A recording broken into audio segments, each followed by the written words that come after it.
তো ভাই এই ভিডিওটা আমি বানাতাম না, তবু এই ভিডিওটা বানাচ্ছি। অনেকজন ফেসবুকে বলছে আর কি যে 14 দিন বা 15 দিনের মধ্যে কন্টেন্ট মনিটেশন পেয়ে যাবে বা ভাইরাল হয়ে যাবে, ঠিক আছে? তো ভাই তাদের জন্যই একটাই কথা বলবো, যদি এরকম হতো না তাহলে ওই লোকের কাছে 3 বছর 4 বছর এরকম টাইম নিত না ফেসবুক যে একটা মানুষকে ভাইরাল করার জন্য, ঠিক আছে গাইজ? তো যারা যারা সব ভিডিওগুলো বানাচ্ছে ভাই, এরকম ভিডিও বানাও না যে 14-15 দিনে ভাইরাল হয়ে যাবে।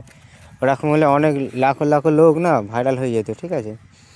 তো বেশি ভিডিওটা বড় করব না, আর তোমাদের আমি ছোটো করতে চাইনি। শুধু বলতে চাইছি যে ওরকম কথা বলো না যে 14-15 দিনে ভাইরাল হয়ে যায়। ভাই অনেকজন অনেক রকম কথা বলে, কারোর কথা ঠিক হয় না, ঠিক আছে? নিজের মেহনতে চলো, তবেই ঠিক তুমি একদিন না একদিন মেহনতের ফল পাবে ভাই। এই না যে তারা যেটা বলতে যে এই সেটিং অন করলে ভাইরাল হয়ে যাবে, এইভাবে ভিডিও ছাড়লে ভাইরাল হয়ে যাবে। ভাই এটা কোনো দিন হয় না, ঠিক আছে?